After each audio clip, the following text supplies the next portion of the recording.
This is my first time wearing this shirt, and I don't know how I feel about it.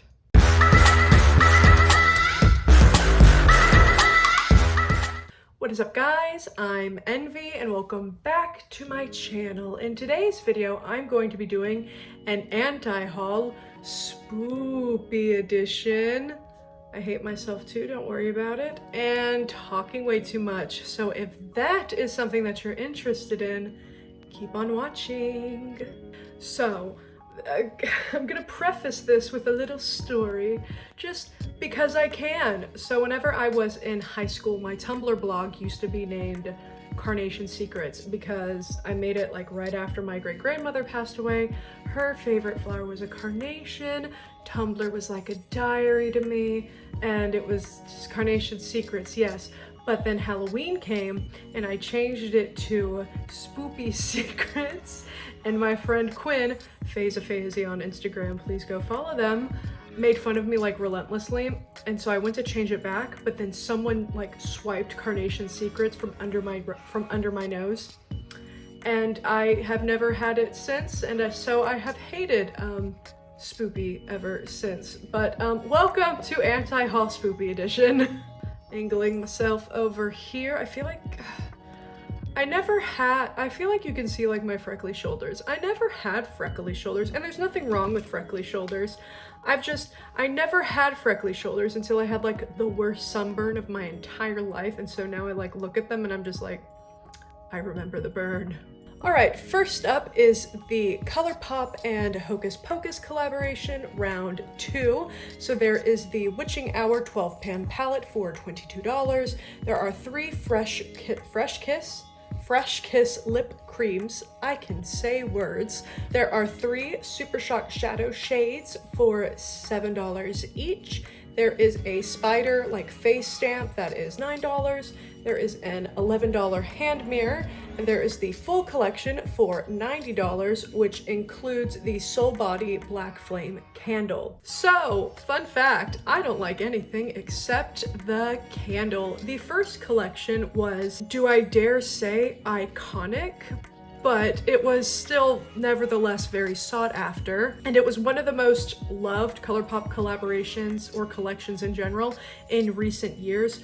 But they didn't restock it for almost a year because it was like limited edition. But a lot has happened in a year, and people who wanted the original palette and didn't get it more than likely have supplemented or bought other things in the span of the year to get what they feel like they missed out on. This kind of takes me back to when Colourpop kind of stunted the restock of the Mulan collection to kind of coincide with the movie. That was just like, I think 6 months. I think they released the Mulan collection in like March of 2020, and then the Mulan movie came out in September of 2020.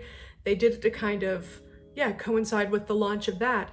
But in like 6 months, no one cared, let alone a year. I hate to call this a cash grab, but this really feels like it was only created to capitalize on the hype of Hocus Pocus and the love of the last collaboration without a whole lot of what made the last collaboration special. Also, Colourpop, stop filling the first row and a half of collaboration collections with beige and just cream shadows, please. Next is the Lunar Beauty Moonspell Volume 2 collection. So there is the palette that is for $48. There is the Hallows Eve liquid lipstick for $18. There's the Coven lip gloss and Bitchcraft lip gloss for $17 each. Or there is a little collection with all 3 of the lip products for $42, and then there's the full collection for $80 or $110 if you want some of the brushes that only come with the collection. I'm mainly just not drawn to this color story. It's mainly pinks and purples, which I'm not really just drawn to, but the first Moonspell collection really did draw me in, and I was this close to purchasing it, but I didn't need it then, I don't need it now. And I want to say that I'm reminded of Pink Religion by Jeffree Star Cosmetics, but I also don't want to be flayed.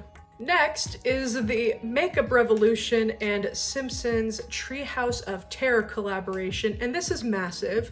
Get some popcorn.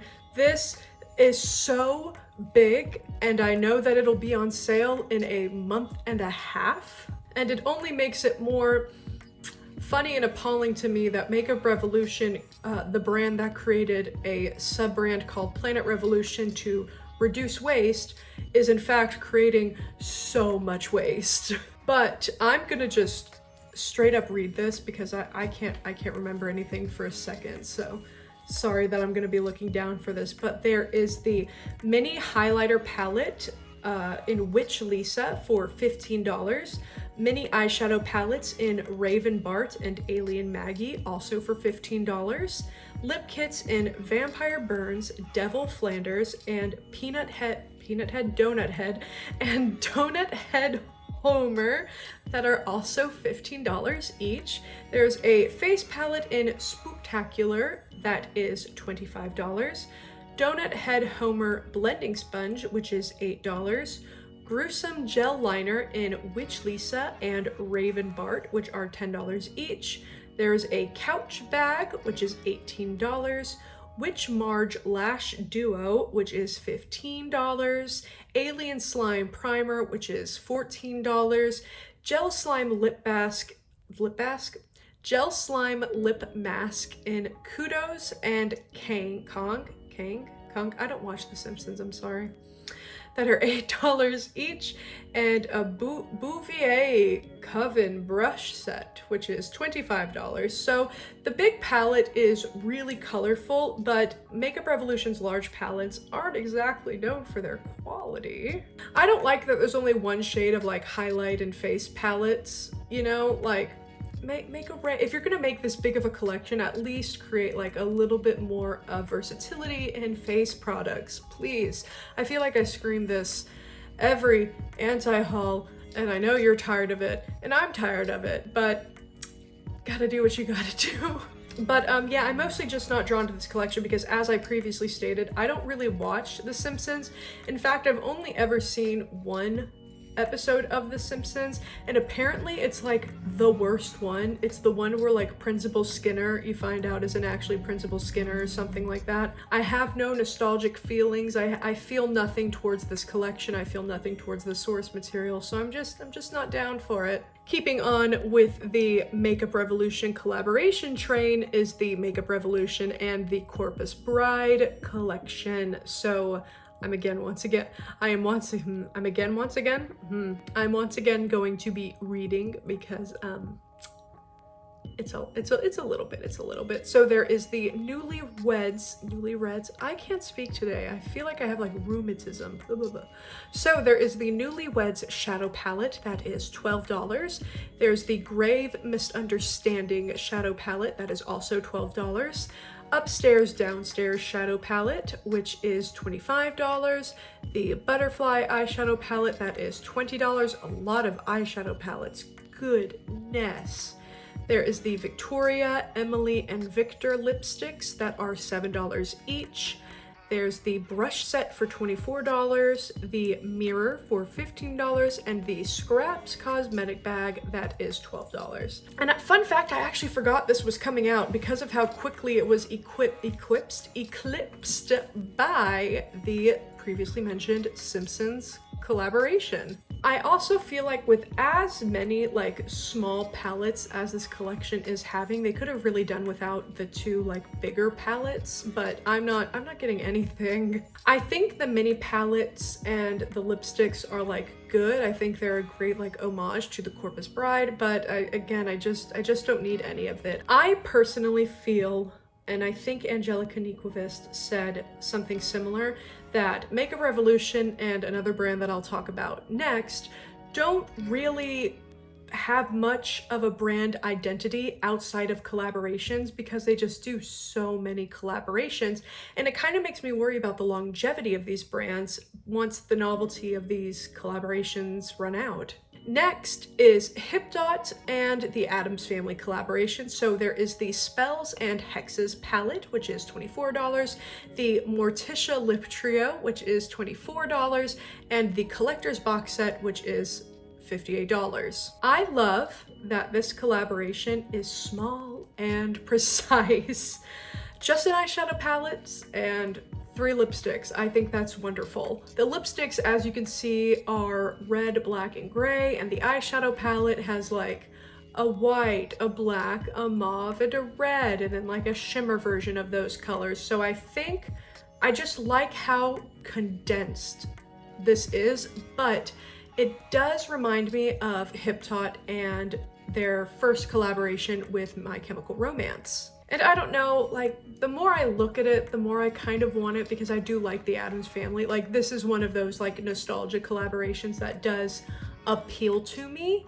But would I be drawn to this eyeshadow palette if the Addams family were behind it? I don't think so, because I wasn't drawn to the My Chemical Romance palette, and I'm not drawn to something that we'll talk about in the future, like I said before. But again, I do want to kind of like applaud, I guess, Hipdot for doing a small and concise collaboration. But once again, as Angelica Niequist said, Hipdot, it feels like they don't really have a brand identity outside of collaboration, and I'm sure that I have these colors in other palettes and other brands. Next is the Kylie Cosmetics and A Nightmare on Elm Street collection. So there is the eyeshadow palette that is $30. There is the lip lacquer trio, I can say that. There is the lip lacquer trio in Only a Dream, Elm Street, and Never Sleep Again. At the time of recording, there are no prices listed for anything other than the eyeshadow palette. There are the lashes, which at the time of recording, no name, no price. And then there is the lip and cheek jelly stains, which are, once again, no name, no price.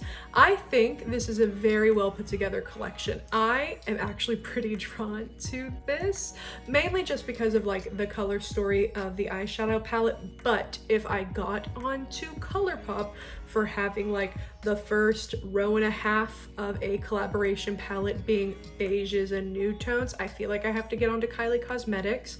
Plus, I do feel like I have this palette in my Colourpop She's All That and Then Some. I feel like these are very comparable, so I don't feel like I need it. But also I really like the packaging, like the VHS tape and the like blood stains. But yeah, the palette is just kind of like a little basic. But another thing that actually draws me to it is the fact that I think A Nightmare on Elm Street is my dad's favorite horror movie. So I'm just like, part of me wants to like, I don't know if he'd be proud of me for buying this eyeshadow palette for a movie that I don't care about, but it would make me feel like closer to him. It's very strange. And I'm not getting it no matter what, whatever. But fun fact, I've never seen A Nightmare on Elm Street because I'm a little pansy. This one is also a very long collection, so forgive me for reading. But next is the Jeffree Star Cosmetics Weirdo collection. So there is the Weirdo eyeshadow palette for $28. There is the Supreme Gloss. There are 5 shades, I will not be saying them, for $20 each. There is the Velvet Trap There are the Velvet Trap lipsticks that are 6 shades. I will once again not be reading them, for $18 each. There is the Razor Blade Purse for $35. Weirdo mirrors, there are 3 colors that are $30 each.